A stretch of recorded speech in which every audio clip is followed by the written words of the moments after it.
നമസ്കാരം. രാവിലെ തുടങ്ങിയ മോങ്ങലാണ്. മാതൃഭൂമിയും മനോരമയും ഏഷ്യാനെറ്റും ചങ്കിൽ തല്ലി അവർ ഉറക്കെ അലറി നിലവിളിക്കുകയാണ് എന്ന് പറഞ്ഞാലും തെറ്റില്ല. അതായത് LDF-നെ തോൽപ്പിക്കാൻ വേണ്ടി ഇലക്ഷന് മണിക്കൂറുകൾ മാത്രം ബാക്കി നിൽക്കെ ഒരു കുത്തിത്തിരിപ്പ് വാർത്ത ഇവർ പുറത്തുവിട്ടിരുന്നല്ലോ. EP ജയരാജൻ BJP-യിലേക്ക്, പ്രകാശ് ജാവ്ദേക്കറുമായി കൂടിക്കാഴ്ച നടത്തി എന്നായിരുന്നു ഇവരുടെയൊക്കെ കുത്തിത്തിരിപ്പൻ വാർത്ത.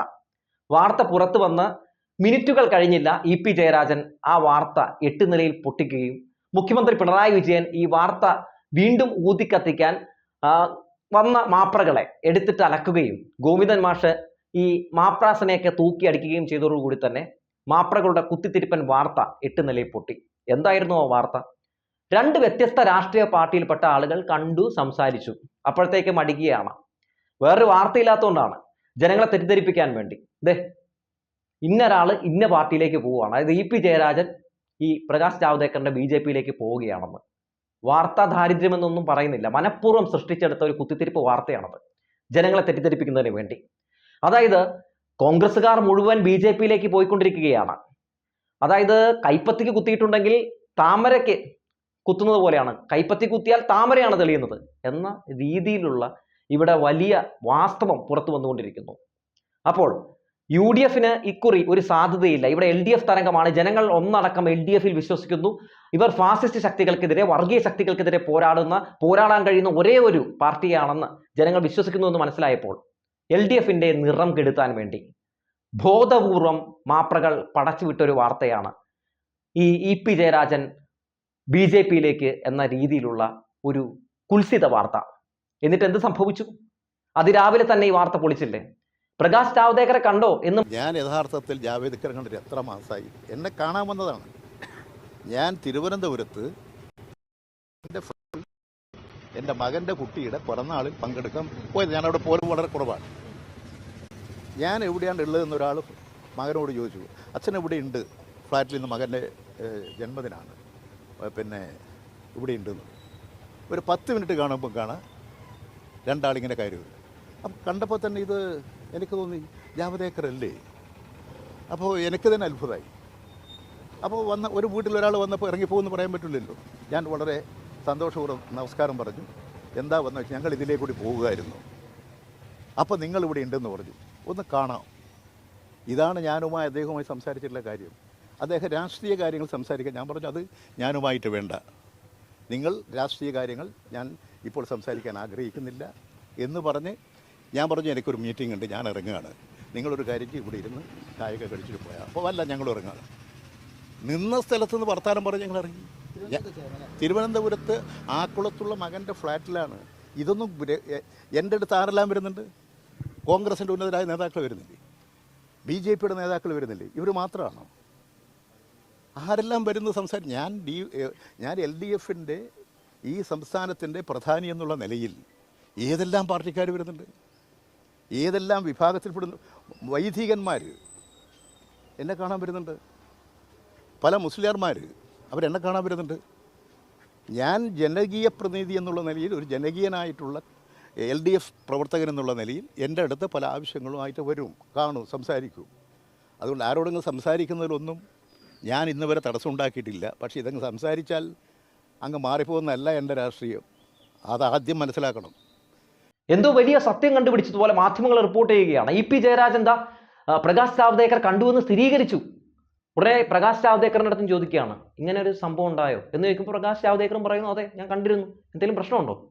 അപ്പം തന്നെ പറയാണ് പ്രകാശ് ജാവ്ദേക്കറും സ്ഥിരീകരിച്ചു. എന്തോ ഇവർ പറഞ്ഞതൊക്കെ അങ്ങ് സത്യമാണെന്ന് പറഞ്ഞ് പ്രതിഫലിപ്പിക്കാൻ വേണ്ടി ഒരു ശ്രമം നടത്തുകയാണ്. 2 വ്യത്യസ്ത രാഷ്ട്രീയ പാർട്ടിയിൽപ്പെട്ട സമുന്നതരായ നേതാവ് കണ്ടതിൽ അല്ലെങ്കിൽ അവർ കണ്ട് ചർച്ച നടത്തിയതിൽ എന്താണ് അതിനകത്ത് ഇത്രയും വലിയ വാർത്തയുള്ളത്? അങ്ങനെയാണെങ്കിൽ എത്രയോ തവണ രാഹുൽ ഗാന്ധിയും സതീശനും സുധാകരനും ഒക്കെ മുഖ്യമന്ത്രിയായിട്ട് ചർച്ച നടത്തിയിരിക്കുന്നു, മുഖ്യമന്ത്രിയെ ഫോണിൽ വിളിച്ചിരിക്കുന്നു, മെസ്സേജ് അയച്ചിരിക്കുന്നു. അതിനർത്ഥം ഇവരൊക്കെ ഈ പറയുന്ന പോലെ CPM-ലേക്ക് വരുന്നു എന്നാണോ? അല്ലെങ്കിൽ മുഖ്യമന്ത്രി ഇവരെയൊക്കെ CPM-ലേക്ക് ക്ഷണിച്ചു എന്നാണോ? എന്തുകൊണ്ട് അങ്ങനെയൊന്നും ഒരു വാർത്ത കൊടുക്കുന്നില്ല എന്ന് ചോദിച്ചാൽ അപ്പോൾ ഇതിന് പിന്നിൽ ചില ലക്ഷ്യങ്ങളുണ്ട്. ആ ലക്ഷ്യം ഒന്നാണ്, അതായത് LDF-ന് BJP-യുമായി നല്ല ബന്ധമുണ്ട് എന്ന് വരുത്തി തീർക്കാനുള്ള ഒരു ശ്രമമാണ് ഇപ്പോൾ നടന്നുകൊണ്ടിരിക്കുന്നത്. അതായത് CPM എന്ന് പറയുന്ന പ്രസ്ഥാനത്തെ മോശപ്പെടുത്താൻ വേണ്ടി അടിച്ചിറക്കിയ ഒരു വാർത്തയാണ് ഇതെന്ന് പറയാതെ വയ്യ. ഇന്നലെ ഇവിടെ ഒരു ആസൂത്രിതമായ ഗൂഢാലോചന നടന്നു. അത് കണ്ണൂർ നിയോജക മണ്ഡലം UDF സ്ഥാനാർത്ഥി കെ സുധാകരനും അതുപോലെ BJPയുടെ ആലപ്പുഴ സ്ഥാനാർത്ഥി ശോഭാ സുരേന്ദ്രനും 3-4 പത്രപ്രവർത്തകരും കൂടി നേരത്തെ തന്നെ ഒരു പദ്ധതി തയ്യാറാക്കിയിരുന്നു. തെരഞ്ഞെടുപ്പിൻ്റെ അവസാന നിമിഷങ്ങളിൽ മറുപടി പറയാൻ സമയമില്ലാത്ത സമയത്ത് ഒരു അടിസ്ഥാനരഹിതമായ ആരോപണം ഉന്നയിച്ച് സുധാകരൻ്റെ മേലെയുള്ള BJPയിലേക്കുള്ള പോക്കിനെ ലഘൂകരിക്കാനുള്ള ഒരു ശ്രമം നടന്നു. ആസൂത്രിതമായൊരു ഗൂഢാലോചനയായിരുന്നു അത്. അതിൽ എൻ്റെ പേര് വലിച്ചഴച്ചു. അത് ശോഭാ സുരേന്ദ്രനും കെ സുധാകരനും തമ്മിലൊരു ആന്തരിക ബന്ധമാണ്. BJP RSS കോൺഗ്രസിൻ്റെ രാഷ്ട്രീയ ബന്ധത്തിൻ്റെ ഭാഗമാണത്. ഇവർ രണ്ടുപേരും ആലോചിച്ചു. അതിൽ ഉപദേശ നിർദ്ദേശങ്ങൾ കൊടുത്തത് ചില മാധ്യമ പ്രവർത്തകരാണ്. ഈ കേരളത്തിലെ ചില ഒരാശയം രൂപീകരിച്ചത്. ഇത് പൊളിഞ്ഞ ശേഷം എന്താണ് ഇവർ നടത്തിക്കൊണ്ടിരിക്കുന്നത്? പ്രമുഖ മാധ്യമങ്ങൾ ഇലക്ഷൻ റിപ്പോർട്ടിംഗ് നടത്തിക്കൊണ്ടിരിക്കുകയാണ്. അപ്പോൾ പൊട്ടിപ്പൊളിഞ്ഞ് പണ്ടാറടങ്ങിയ ഒരു വാർത്തയെ വീണ്ടും വീണ്ടും ഇങ്ങനെ വെള്ളപൂശി പൗഡർ ഇട്ടുകൊണ്ട് അത് വീണ്ടും വീണ്ടും ഊതി കത്തിക്കാനുള്ള ഒരു ശ്രമം നടത്തിക്കൊണ്ടിരിക്കുകയാണ് മാധ്യമങ്ങൾ. അവർ പറയാണ്, പ്രകാശ് ജാവ്ദേക്കറും EP തമ്മിൽ കണ്ടുമുട്ടി, അല്ലെങ്കിൽ അവർ ചർച്ച നടത്തി എന്നുള്ളത് സ്ഥിരീകരിച്ചു കേട്ടോ. അപ്പോൾ മറ്റവരും പറയണം, പ്രകാശ് ജാവ്ദേക്കറും സമ്മതിച്ചു കേട്ടോ. ആരാണിത് പറയുന്നത്? ഏഷ്യാനെറ്റ് ന്യൂസിലെ വിനു ഒക്കെ. എന്ത് ക്വാളിറ്റി ഉണ്ട്! ഇവരൊക്കെയാണ് അവിടെ ഇരുന്നത് ഇങ്ങനെ പറഞ്ഞുകൊണ്ടിരിക്കുന്നത്. പൊട്ടിപ്പോയ ഒരു വാർത്തയെ ജനങ്ങളെ തെറ്റിദ്ധരിപ്പിക്കാൻ വേണ്ടി ഇങ്ങനെ പോക്സോനെറ്റൊക്കെ നന്നായിട്ട് പിരിമുറുക്കി വിടുകയാണ്. ഏഷ്യാനെറ്റിൻ്റെ മുതലാളിനെ സുഖിപ്പിക്കാനും ജയിപ്പിച്ചെടുക്കാനും ഒക്കെ വേണ്ടി ചെയ്യുന്ന കഷ്ടപ്പാടുകളാണ്. അത് അമ്മാതിരി ഡയലോഗൊക്കെയാണ് ഇരുന്ന് പറയുന്നത്. അതായത് ഏഷ്യാനെറ്റ് ഇപ്പോൾ പറയുന്നത് വെച്ച് നോക്കിയിട്ടുണ്ടെങ്കിൽ നമ്മുടെ തിരുവനന്തപുരത്ത് രാജീവ് ചന്ദ്രശേഖർ ജയിക്കും എന്ന മട്ടിലൊക്കെയാണ് അവർ പറയാതെ പറയുന്നത്. അങ്ങനെ നല്ലൊരു കടത്തിൽ നടത്തുന്നുണ്ട്. സംസ്ഥാന സർക്കാരിനെ നല്ല രീതിയിൽ തന്നെ കടന്നാക്രമിക്കുന്നുണ്ട്. അങ്ങനെ തുടങ്ങി ഏഷ്യാനെറ്റിൻ്റെ രാഷ്ട്രീയം വളരെ വ്യക്തമായി തന്നെ അവർ ഇങ്ങനെ കുത്തി നിറയ്ക്കുന്നുണ്ട്. അതിനിറക്കി ഈ കുത്തിത്തിരിപ്പൻ വാർത്തയും പടച്ചു വിടുകയാണ്. ഈ വാർത്ത മൊത്തം പൊളിഞ്ഞപ്പോൾ സതീശൻ വന്ന് അതൊന്നുകൂടി ആ വാർത്ത വലിയ ബ്രേക്ക് ന്യൂസ് ആവാൻ വേണ്ടി ഒരു ശ്രമം നടത്തിയിരുന്നു. എന്താണ് അദ്ദേഹം പറഞ്ഞത്? അതൊന്ന് ആദ്യം കാണാം. ജയരാജന്റെ വീട്ടിലേക്കാണോ പോയത്? മകന്റെ വീട്ടിലേക്കാണോ പോയത്? ജയരാജൻ ജാവദേക്കർ താമസിക്കുന്ന സ്ഥലത്തേക്കാണോ പോയെന്നുള്ള തർക്കം മാത്രമേ ഉള്ളൂ. എന്തിനാ പോയതെന്ന് ഇവര് പറയുന്നില്ലല്ലോ. എന്നിട്ട് മുഖ്യമന്ത്രിയെ ന്യായീകരിക്കുക. ജാവദേക്കറുമായി ചർച്ച ചെയ്യുന്നുണ്ട്, ഒരു കുഴപ്പമില്ല, സംസാരിക്കുന്നുണ്ട്, കുഴപ്പമില്ല. മുഖ്യമന്ത്രി പിണറായി വിജയനോടാണ് ഞങ്ങളുടെ ചോദ്യം. കേരളത്തിലെ BJPയുടെ ചുമതലയുള്ള പ്രകാശ് ജാവദേക്കറുമായി മുഖ്യമന്ത്രിയും LDF കൺവീനറും പല പ്രാവശ്യം എന്താണ് സംസാരിച്ചത്? കേട്ടില്ലേ? അല്ല സതീശ, നാണമില്ലേ എന്ന് ചോദിച്ചു പോവുകയാണ്. രണ്ട് വ്യത്യസ്ത രാഷ്ട്രീയ പാർട്ടിയിൽപ്പെട്ട ആളുകൾ കൂടിക്കാഴ്ച നടത്തിയിട്ടുണ്ടെങ്കിൽ ഒരു രാഷ്ട്രീയ പാർട്ടിയിൽ വിശ്വസിക്കുന്ന ആൾ മറ്റൊരു രാഷ്ട്രീയ പാർട്ടിയിലേക്ക് ചേരും എന്നാണ് നിങ്ങൾ ധരിച്ചിരിക്കുന്നതെങ്കിൽ നിങ്ങൾ എത്രയോ തവണ BJPയിലും CPMലും ഒക്കെ ചേരേണ്ട സമയം കഴിഞ്ഞു. എന്നിട്ട് ഒരു നാണവുമില്ലാതെ എന്തിനാണ് വെറുതെ ഒരു വാർത്തയിൽ ഇടം നേടുന്നതിന് വേണ്ടി ഇത്തരത്തിലുള്ള അപക്വമായിട്ടുള്ള പ്രതികരണങ്ങൾ രേഖപ്പെടുത്തുന്നത്? LDFനെതിരെ ഒരു രീതിയിലുള്ള ആരോപണവും ഉന്നയിക്കാൻ കഴിയാതെ വരുമ്പോൾ, ഉന്നയിച്ച ആരോപണങ്ങളൊക്കെ വെറുതെ ആയിരുന്നു എന്ന് ജനങ്ങൾ മനസ്സിലാക്കുമ്പോൾ വീണ്ടും വീണ്ടും ജനങ്ങളെ തെറ്റിദ്ധരിപ്പിക്കാൻ സതീശൻ ഇറങ്ങി തിരിച്ചിരിക്കുകയാണ്. സതീശനെ സംബന്ധിച്ച് നമുക്കറിയാം, ഒരു നുണ പല വട്ടമല്ല, ഒരു 10,000 വട്ടമല്ല, 1 കോടി വട്ടം പറയാനും ഒരു മടിയും ഇല്ലാത്ത ഒരാളാണ് സതീശൻ. നമ്മൾ കണ്ടിട്ടുള്ളതാണ്. നമുക്കറിയാമല്ലോ, ആലപ്പുഴ പ്രസ് ക്ലബ്ബിലിരുന്ന് ഇലക്ട്രൽ ബോണ്ടിൽ നിന്ന് CPIM പണം കൈപ്പറ്റിയെന്നൊരു പച്ച കള്ളം പറഞ്ഞ് നമ്മൾ കണ്ടതാണ്. സുപ്രീം കോടതി പോലും നിയമവിരുദ്ധമെന്ന് പറഞ്ഞ ഇലക്ട്രൽ ബോണ്ടിൽ നിന്ന് 2000 കോടിയോളം കൈപ്പറ്റിയ ഈ കോൺഗ്രസ് ഇരുന്ന് പറയുകയാണ് CPM പണം കൈപ്പറ്റിയെന്ന്. രേഖകൾ മുഴുവൻ പുറത്തു വന്നതാണ്. ആ പട്ടികയിൽ CPMന്റെ പേരില്ല എന്നുള്ളതാണ് ഏറ്റവും പ്രധാനപ്പെട്ട കാര്യം. ഇവിടുത്തെ കൊച്ചു പിള്ളേർക്ക് പോലും അറിയാം.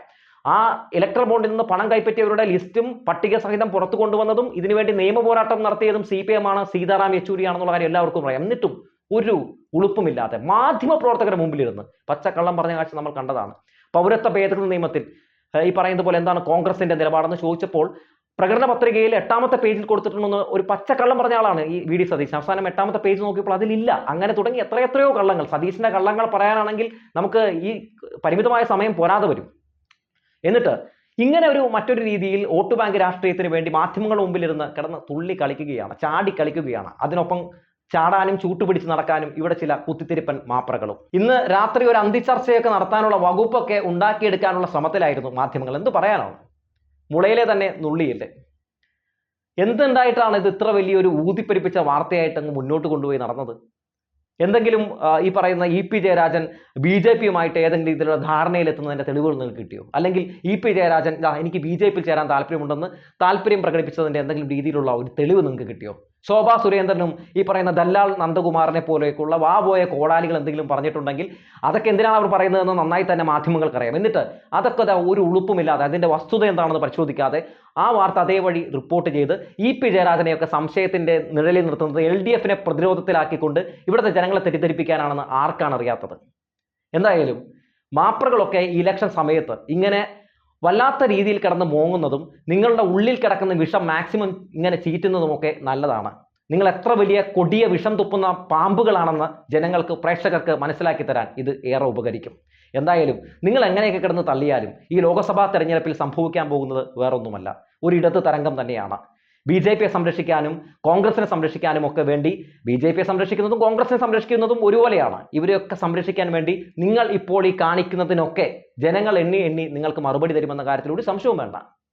എന്താണ് കണ്ടുകൊണ്ടിരിക്കുന്നത്? മാതൃഭൂമിയുടെയും മനോരമയുടെയും ഏഷ്യാനെറ്റിനെയൊക്കെ മാപ്പറകളൊക്കെ ഓരോ ആളുകൾ വോട്ട് ചെയ്ത് വരുമ്പോൾ, അതായത് സുരേഷ് ഗോപിയുടെ മണ്ഡലമായിട്ടുള്ള തൃശ്ശൂരിൽ ചെല്ലാൻ നേരത്ത് കോലും പിടിച്ച് ചെല്ലുകയാണ് രഞ്ജി പണിക്കന്റെ മുമ്പിൽ.